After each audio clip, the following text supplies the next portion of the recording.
दोस्तों आज की इस वीडियो में मैं आप सभी लोगों को स्टार डेटा स्टार्टर का एक मेन ट्रबल शूटिंग कैसे किया जाता है वो मैं सिखाऊंगा। आप हमारे सामने देख सकते हैं लोकल कंट्रोल पैनल। इस लोकल कंट्रोल पैनल में टोटल 3 हमारे स्टार डेटा स्टार्टर बने हुए हैं। देखिए स्टार डेटा स्टार्टर का ये है, उसके बाद दूसरा नंबर ये है, उसके बाद तीसरा नंबर ये है। इनसे रिलेटेड हमारा मेन ब्रेकर भी लगा है। मेन ब्रेकर में यहाँ पर हमारा MCC लगा हुआ है। उसके बाद देखिए इनसे रिलेटेड जो 3 हमारे स्टार डेटा स्टार्टर है, सबके नीचे मेन काउंटर नीचे हमारा ओवरलोड रिले यहाँ पे लगा हुआ है, 1, 2 और 3। ठीक है, तो अब इनमें से क्या हो रहा है कि इनमें से हमारा पहला वाला जो स्टार डेटा स्टार्टर है, इसमें एक प्रॉब्लम आ रहा है। प्रॉब्लम क्या आ रहा है कि टाइमर में जितना टाइम सेट है, लगभग 6 से 7 सेकंड जो टाइम सेट है, इतने समय तक आराम से स्टार में चल रही है। लेकिन जैसे ही हमारा टाइमर का टाइम कंप्लीट हो जा रहा है, मोटर स्टार से डेल्टा में चेंज ओवर हो रही है, तो उस समय क्या हो रहा है कि जो ये ओवरलोड रिले लगी है मेन कॉन्टैक्ट के नीचे, यह ट्रिप हो जा रही है। अभी की सिचुएशन में प्रेजेंट टाइम में देखिए यहाँ पर कोई ट्रिपिंग नहीं है। इसके वजह से यहाँ पर आप देख सकते हैं कि यहाँ पर कोई सिंबल नहीं। जैसे ये ट्रिप होगा यहाँ पर टी का सिंबल आ जाएगा। ओके, तो चलिए सबसे पहले हम स्टार्ट कर लेते हैं। यहाँ पर देखिए इसका मैनुअली स्टार्ट बटन है, यहाँ से इसको प्रेस करके हम स्टार्ट करते हैं। ठीक है, आप देखिए ध्यान से, मैं इसको स्टार्ट करता हूँ। देखिए जैसे मैं स्टार्ट किया, स्टार का काउंटर हमारा क्लोज हो गया, मोटर स्टार में चल रही है, कोई दिक्कत नहीं है। देखिए मोटर स्टार से डेल्टा में चेंज ओवर हो गई है। जैसे चेंज ओवर होने के बाद आप देखिए अभी ये हमारी मोटर ट्रिप हो गई। ट्रिप हो गई तो क्या हुआ कि जो ओवरलोड रिले है, यहाँ पर देखिए टी का सिंबल आ गया है, यानी हमारी ये ओवरलोड रिले ट्रिप हो गई है। ठीक है ना, यहाँ पर देखिए मेन ब्रेकर तो नहीं ट्रिप हुआ, लेकिन हमारी ओवरलोड रिले यहाँ पर ट्रिप हो गई है।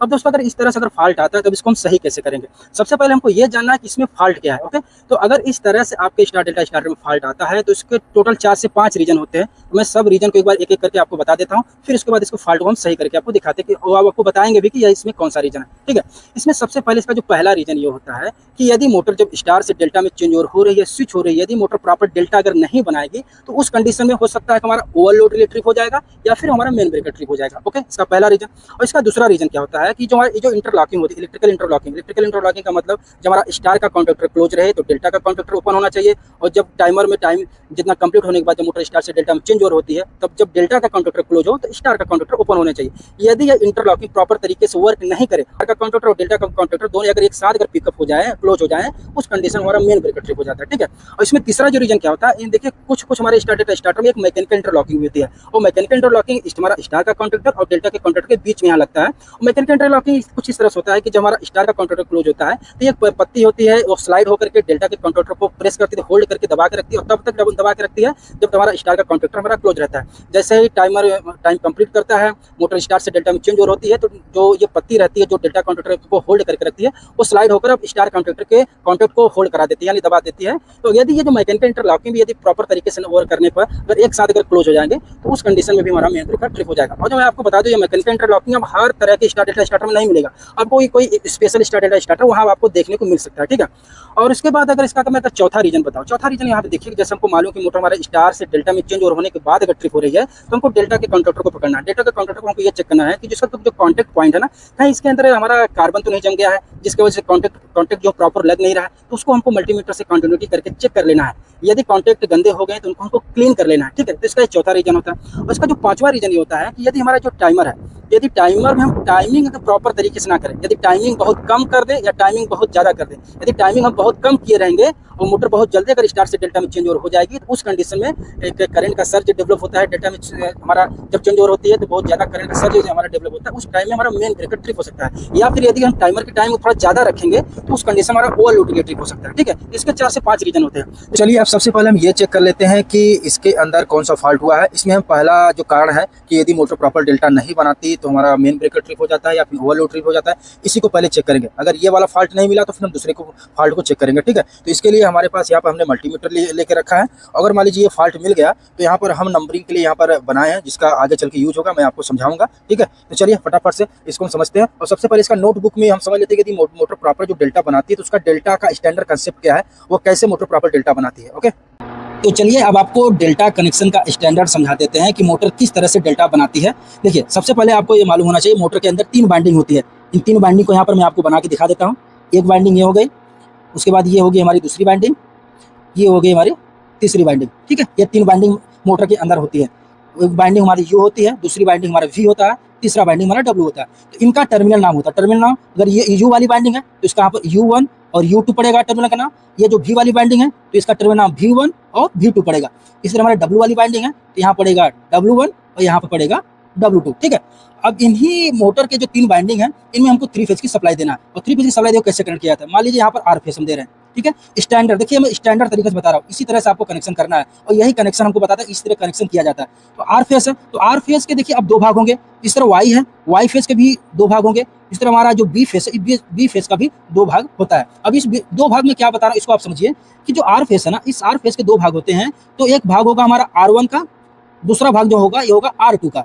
इसी तरह जो Y है इसके भी दो भाग होंगे, एक भाग होगा हमारा Y1 का, दूसरा होगा Y2 का। यदि हम आपको नंबर से समझा रहे हैं, इसको समझिएगा। इस तरह हमारा जो बी फेस है इसके भी दो भाग होंगे, एक होगा हमारा B1 का, दूसरा होगा हमारा B2 का। तो अब इसमें आपको ये ध्यान रखना है, जो 1 का है यानी R1, Y1 और B1, इसके बाइंडिंग टर्मिनल को 1-1 से देना है। जैसे 1-1 से मतलब जैसे R1 है तुम्हारा U1 से कनेक्ट होगा, Y1 है तुम्हारा B1 से कनेक्ट होगा, B1 है तुम्हारा W1 से कनेक्ट होगा, ठीक है। इस तरह जो 2 वाला टर्मिनल है, तो 2 वाला टर्मिनल हमारे जो फेस के 2 वाले से कनेक्ट होगा। जैसे R2 हमारा W2 से कनेक्ट हो गया, हमारा Y2 U2 से कनेक्ट हो गया, हमारा जो B2 है हमारा ये V2 से कनेक्ट होगा, ठीक है। ये हमको स्टैंडर्ड हमको ये बताता है। अगर इसको थोड़ा मैं ओपन कर दूं यानी खोल दूं, तो इसको देखिए इस तरह समझ सकते हैं आप कि मोटर के अंदर हमारी 3 बाइंडिंग होती है। इसको मैं फिर से एक बार समझा दे रहा हूँ। एक बाइंडिंग ये हो गई, दूसरी बाइंडिंग ये हो गई, तीसरी बाइंडिंग ये हो गई, ठीक है।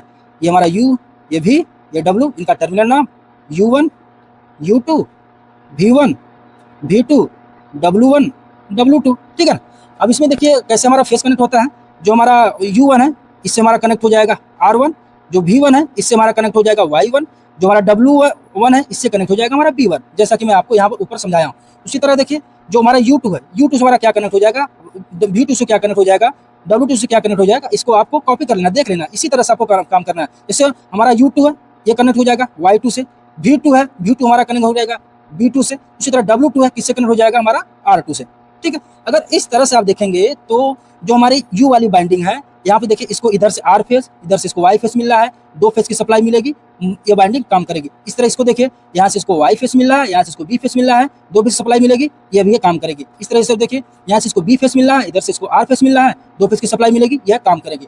अब देखिए गलती क्या होती है। अब गलती देखिए टेक्नीशियन लोग क्या काम करते हैं कि जब इस मोटर का टर्मिनेशन होता है तो टर्मिनेशन के टाइम में कुछ वो गलती कर देते हैं, चाहे ये 2-2 की साइड में, चाहे इस तरफ कुछ गलती कर देते हैं, चाहे 1-1 के साइड में इस तरफ से कुछ गलती कर देते हैं। और गलती क्या करते हैं मैं आपको बता देता हूँ कि यदि मान लीजिए जैसे इनको Y2 यहाँ पे कनेक्ट करना था, लेकिन वो गलती क्या काम कर दिया कि जो Y2 ये यहाँ पे कनेक्ट कर दिए, यहाँ पे इस तरफ कनेक्ट कर दिए। जो Y2 यहाँ पे कनेक्ट कर देंगे तो B2 उनको यहाँ पे कनेक्ट करना पड़ेगा, तो यह B2 यहाँ पे कनेक्ट कर दिए। जो R2 है R2 को R2 के पास रहने देंगे। तो क्या अगर ये गलती क्या की है, जो Y2 है इसको यहाँ पर शिफ्ट कर दिए। अगर यहाँ शिफ्ट करने से इनको B2 यहाँ पर शिफ्ट करना पड़ेगा गलती से, तो अब हो गया क्या। यहाँ पर देखिए कि अगर हम Y2 यहाँ पर शिफ्ट कर दिए तो अब होगा क्या, देखिए अब यहाँ इस वाली बाइंडिंग को देखिए, यहाँ से इसको R फेस मिला इस तरफ से, इधर से इसको B फेस मिलेगा, ये काम करेगी। इस वाली बाइंडिंग देखिए, इधर से इसको Y फेस मिल रहा है और इसके दूसरे साइड से भी देखिए तब भी इसको Y फेस ही मिलेगा, तो यह बाइंडिंग अब काम नहीं करेगी, क्योंकि दोनों साइड से सेम फेस ही मिलेगा, तो यह बाइंडिंग अब काम नहीं करेगी। अब ये वाली बाइंडिंग देखिए, इधर से इसको B फेस मिल रहा है, इधर से R फेस मिलेगा, ये भी बाइंडिंग काम करेगी, यानी ये वाली बाइंडिंग अब काम नहीं करेगी। यानी अब एक तरह का सिंगल फेसिंग हो गया, क्योंकि एक बाइंडिंग काम ही नहीं करेगी, तो ये एक तरह का सिंगल फेसिंग हो गया, ठीक है। अब टेक्नीशियन ऐसा गलती करते हैं। दूसरा टेक्नीशियन क्या गलती करते हैं कि कभी कभी मोटर के टर्मिनेशन को खोलना पड़ता है, मेंटेनेंस के टाइम पे खोलना पड़ता है। जब मेंटेनेंस के टाइम में खोलते हैं ना तो उसको नोट डाउन नहीं करते। अगर नोट डाउन अगर ना करें तो जब दोबारा कनेक्शन करना पड़ता है ना, तो अगर दोबारा कनेक्शन करने टाइम में यदि वो जो नोट डाउन नहीं किए रहेंगे तो भूल जाते हैं, तो फिर उस समय भी गलती हो जाती है, तो इस तरह से चेंजेस हो जाते हैं। और तीसरा प्रॉब्लम क्या होता है कि यदि कभी मोटर जब जल जाती है, अगर मोटर जल गई उसको रिवाइंडिंग के लिए भेजे, और रिवाइंडिंग करने के बाद जो रिवाइंडर है, अगर मान लीजिए टर्मिनल का नाम, जैसे मान लीजिए कोई हमारी U वाली बाइंडिंग है, उसका टर्मिनल का जो फेरुलिंग करता है, नंबरिंग करता है, उसको यहाँ पर U1 और यहाँ पर U2 करना चाहिए। इस तरह V वाली है V1 V2 करना चाहिए, W वाली बाइंडिंग को W1 W2 करना चाहिए। अगर वहाँ पर अगर फेरुलिंग उसने गलती कर दी है, गलती क्या कर दिया, मान लीजिए U1 की जगह पे इसने यहाँ पर W2 डाल दिया और यहाँ पर U2 डाल दिया, देख रहे हैं। अगर ऐसा गलती कर दिया तो भी प्रॉब्लम क्रिएट हो जाएगी। मतलब एक ही गलती करेगा तो प्रॉब्लम क्रिएट हो जाएगी। चलिए अब आपको बताते हैं कि कैसे यह होगा, इसको सही कैसे करेंगे आपको समझाते हैं। जैसे मैं आपको नोटबुक में समझाया था उसको एक तरह से यहाँ से मैं बता दें। देखिए इसका इनपुट सप्लाई है, यहाँ से इनपुट आया है, हमारा डिस्कनेक्टर है। देखिए यहाँ पर ये हमारे 3 ब्रेकर लगे हैं, सब यहाँ पर R Y B यहाँ पर कनेक्ट है। इस तरह इसका जब आउटपुट होगा तो ये हमारा R है, ये Y है, B है। R के देखिए यहाँ पर 2 भाग यानी 2 वायर यहाँ पर निकले हुए हैं। एक यहाँ पर आकर देखिए R1 पे लगा है, यहाँ पर मैं लगा दिया हूँ मार्किंग। और उसके बाद दूसरा इसका वायर देखेंगे तो यहाँ पर लगा है, R2 के पास लगा है। उसी तरह हमारा ये Y है, Y का 2 भाग हुआ है। Y देखिए एक यहाँ पर वायर लगा है, दूसरा हमारा वायर यहाँ पर लगा हुआ है, ठीक है। इसी तरह हमारा B का जो वायर है, यहाँ पर आप जब प्रेस करेंगे आपको यहाँ मिलेगा कि B1 यहाँ पर लगा हुआ है और उसका B2 यहाँ पर लगा हुआ है, ठीक है। तो अब इसी के जस्ट नीचे जैसे हमारा R1 है, Y1 है, B1 है, इसके जस्ट नीचे हमारा यहाँ पर जो बाइंडिंग के टर्मिनल के नियम होने चाहिए, जैसे यहाँ पर Y1 होना चाहिए, उसके बाद हमारा V1 होना चाहिए, उसके बाद W1 होना चाहिए, ठीक है। उसी तरह जो ये वाला है Y2 B2 R2, इसके जस्ट नीचे जैसे Y2 के नीचे U2 होना चाहिए, उसके बाद B2 के नीचे हमारा V2 होना चाहिए, उसी तरह R2 के नीचे हमारा यहाँ पर W2 होना चाहिए। तो अभी हम ये नीचे की तरफ हमारा चेक करेंगे कि ये हमारा जो टर्मिनल है प्रॉपर अपने प्लेस पे कनेक्ट है कि नहीं। ओके, तो चलिए इसको फटाफट से चेक कर लेते हैं। मल्टीमीटर को आप रेजिस्टेंस में यहाँ पर सेट कर लेना, ठीक है। उसके बाद एक प्रॉप यहाँ पर, जैसे यहाँ पर देखिए पहले मैं U1 पे लगा दिया हूँ, आप देख भी आ रहे हैं, एक प्रॉप को मैंने U1 पे लगा दिया हूँ, दूसरा जो हमारा नेगेटिव प्रॉप है। अब यहाँ डेटा कॉन्टेक्टर के नीचे देखेंगे हमारा कि U2 कहाँ कनेक्ट है। जैसे U2 का जो प्लेस है यहाँ पर है, लेकिन है कहाँ कनेक्ट, तो ये हमको देखना है। तो यहाँ पर देखते हैं, अगर यहाँ पर लगाने पर यहाँ पे देखिए कोई रेजिस्टेंस नहीं आया, मतलब बाइंडिंग हमारी फाइंड आउट नहीं हो रही है, यानी U2 जहाँ पे कनेक्ट होना चाहिए वहाँ पर कनेक्ट नहीं है। तो अब हम देखते हैं कि कहाँ पर कनेक्ट है। दूसरी जगह पे देखते हैं, V2 के पास देखते हैं, जहाँ पर V2 कनेक्ट होना चाहिए यहाँ पर देखते हैं। तो यहाँ पर देखिए जो हमारा U2 है ये V2 के पास कनेक्ट है, इसलिए हमारा जो मल्टीमीटर यहाँ पर रजिस्टेंस शो कर रहा है। तो समझ रहे हैं ना, यहाँ पर एक गलती मिल गई कि जो हमारा U2 की जो बाइंडिंग का टर्मिनल है जो यहाँ पर कनेक्ट होना चाहिए वो यहाँ पे इसके पास पे कनेक्ट हो गई है, ठीक है। तुमको क्या करना है कि हमारा जो U2 का जो बाइंडिंग का टर्मिनल इसको रिमूव करके हमको यहाँ पर लगा देना है, ठीक है। क्लियर है, समझ पा रहे हैं? ओके, ये तो मिल गया। अब उसके बाद हम U1 के बाद हम V1 की बाइंडिंग करते हैं। तो V1 पे यहाँ पर हम लगाते हैं, एक V1 को यहाँ पर लगाते हैं, उसके बाद देखते हैं कि हमारा V2 कहाँ कनेक्ट है। इस चीज़ को आपको ध्यान रखना है। अब मान लीजिए V2 कनेक्ट कहाँ होना चाहिए, आप जैसे देखिए कि V2 हमारा यहाँ पे कनेक्ट, जैसे अगर V1 हमारा यहाँ पे है तो V2 हमारा इसके नीचे होना चाहिए। तो देखते हैं हमारा V2 इसके नीचे है कि नहीं। तो देखते हैं यहाँ पर है, यहाँ पर तो नहीं है। तो देखिए हमारा V2 भी हमारा चेंज हो गया है। तो V2 हमारा कहाँ पर होना चाहिए, V2 हमारा यहाँ पर होना चाहिए, लेकिन V2 हमारा यहाँ पर हो गया है। मैं आपको एक बार फिर चेक करा देता हूँ। देखिए ये हमारा U2 के पास V2 बता रहा है, इसको देखिए जहाँ पर कनेक्ट होना चाहिए यहाँ पर ये ओपन बता रहा है। इसका मतलब क्या हो रहा है कि जो ये U2 बाइंडिंग का टर्मिनल है, जो वायर है जो यहाँ पे कनेक्ट होना चाहिए वो यहाँ पे कनेक्ट हो गया है, जो V2 हमारा यहाँ पे कनेक्ट होना चाहिए V2 हमारा यहाँ पे कनेक्ट हुआ। तो इन दोनों को आपस में हमको चेंज कर देना है, इनका जो प्लेस है हमको आपस में चेंज कर देना है, ठीक है। अभी हम ये W1 W2 की बाइंडिंग को भी देख लेते हैं। देखिए W1 W2 की बाइंडिंग देखने के लिए आपको ये एक प्रॉब यहाँ पर आपको लगा देना है, मेन कॉन्टैक्ट के नीचे जो W1 है उसके बाद आपको चेक करना है। देखिए इस पर आपको नहीं मिलेगा, ठीक है, इसलिए यहाँ पर भी आपको नहीं मिलेगा, दिख रहा है, यहाँ पर भी आपको नहीं मिलेगा। यहाँ पर देखिए यहाँ पर ये मिल रहा है, रेजिस्टेंस आ रहा है। इसका मतलब जो हमारी W वाली बाइंडिंग है वो अपने प्लेस पे है, यानी अपने स्थान पे है, यानी उसके लिए कोई दिक्कत नहीं है।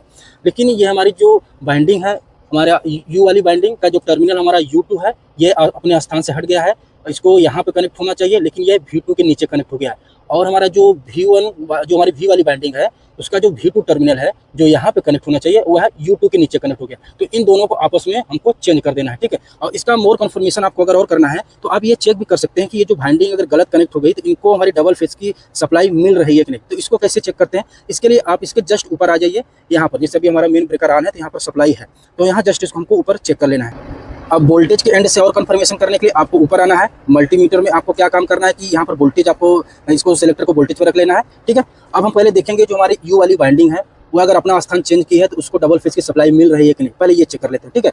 तो अब यहाँ पर देखिए ये हमारा, यहाँ पर देखिए ये U1 है, यहाँ पर अब दिख भी रहा, मैं आपको इधर से दिखा दूँ, ये हमारा U1 है। और हमारा U2 अभी कहाँ है, U2 हमारा कनेक्ट होना चाहिए यहाँ पर, और कनेक्ट कहाँ पर हो गया, इसके नीचे V2 के नीचे कनेक्ट हो गया, यानी बीच में एक पहला और डेल्टा काउंटर के बीच में। तो यहाँ पर चेक करते हैं, तो देखिए अब जब हम चेक कर रहे हैं तो हमारा जो U वाली बाइंडिंग है उसका स्थान चेंज हो गया, फिर भी उसको डबल फेज की सप्लाई मिल रही है, यानी इसमें कोई दिक्कत नहीं, यानी इसको डबल फेज की सप्लाई मिल रही है। चलिए कोई दिक्कत नहीं, हम दूसरी बाइंडिंग देख लेते हैं। दूसरी बाइंडिंग के समय में क्या देखते हैं, जो हमारी V वाली बाइंडिंग है, अभी V वाली बाइंडिंग हमारी यहाँ डेटा काउंटर के नीचे बीच में है, तो इसको हम यहाँ ऊपर की तरफ बीच में लगा देते हैं, यहाँ पर हम लगा देते हैं, ठीक है। देखिए यहाँ पर हम बीच में लगा लेते हैं, बीच में लगाकर हम चेक करते हैं कि इस वाली बाइंडिंग को हमारी डबल फेज की सप्लाई मिल रही है कि नहीं। तो अब देखिए जैसे मैं आपको बताया था कि ये जो डेल्टा काउंटर के नीचे हमारा V2 के नीचे जो V2 होना चाहिए और कहाँ पर कनेक्ट हो गया, हमारा U2 के नीचे कनेक्ट हो गया है।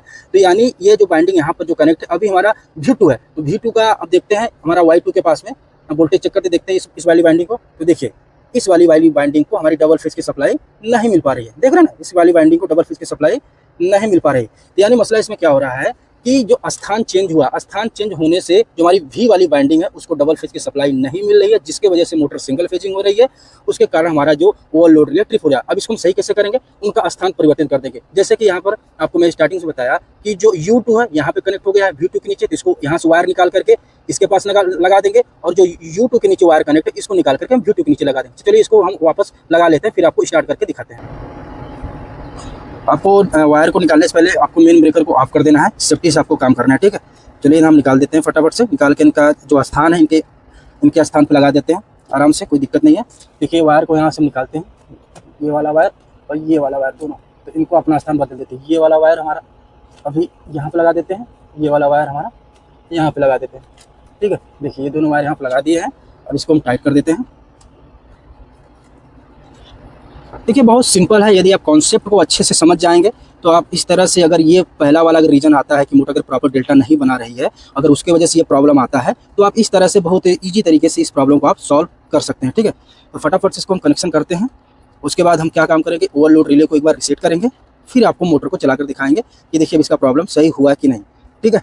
उसके बाद आपको ये भी हम बता दे रहे हैं कि मैंने आपको ये जो मार्किंग दिखाया, ये मार्किंग में आपको एकदम सिंपलिसिटी अच्छी तरह से समझने के लिए यहाँ पर मैंने मार्किंग भी लगा दिया था, ठीक है। चलिए, तो अब यहाँ से देखिए ओवरलोड रिले है, आप देख रहे हैं यहाँ पर ट्रिप का इंडिकेशन, इसको यहाँ से रीसेट करते हैं, ये रीसेट हो गया। उसके बाद अब हम मोटर को स्टार्ट करेंगे, ठीक है। मोटर को स्टार्ट करेंगे तो मेन ब्रेकर को ऑन कर लेते हैं, ये मेन ब्रेकर ऑन हो गया। यहाँ से इसको हम स्टार्ट करेंगे, ठीक है। तो इसको स्टार्ट करते हैं तो आप देखिएगा, अब हम यहाँ पे स्टार्ट करते हैं, ठीक है। अभी मोटर हमारी स्टार में चल रही है, आप देख रहे हैं, ठीक है। स्टार से जैसे डेल्टा में चेंज हो रही है, देखिए स्टार से डेल्टा में चेंज हो गई, अभी ट्रिपिंग नहीं हुआ, प्रॉपर चल रही है, कोई दिक्कत नहीं है। आप देख रहे हैं पहले मोटर हमारी स्टार कॉन्फ़िगरेशन में चली, उसके बाद टाइमर मतलब 6 से 7 सेकंड का जो टाइमर था उसकी टाइमिंग कंप्लीट होने के बाद मोटर डेल्टा में चेंज हो गई, स्विच हो गई है। अभी हमारी ओवरलोड रिले ट्रिप नहीं है, मोटर हमारी परफेक्ट तरीके से चल रही है, ओके। तो दोस्तों कुछ इस तरह से आप प्रॉब्लम को, फॉल्ट को सॉल्व कर सकते हैं यदि फॉल्ट आपका मोटर प्रॉपर डेल्टा नहीं बना रही, इसके वजह से ये आ रहा है तो, ओके। यदि वीडियो पसंद आए, जानकारी अच्छी लगी, आपको हमारे बताने का अंदाज तरीका समझ में आया, तो प्लीज़ वीडियो को लाइक कीजिएगा, और चैनल पर पहली बार वीडियो देख रहे हैं तो चैनल को सब्सक्राइब करके सपोर्ट भी जरूर कीजिएगा, ओके दोस्तों। चलिए मिलते हैं फिर नेक्स्ट वीडियो में, तब तक के लिए धन्यवाद, जय हिंद।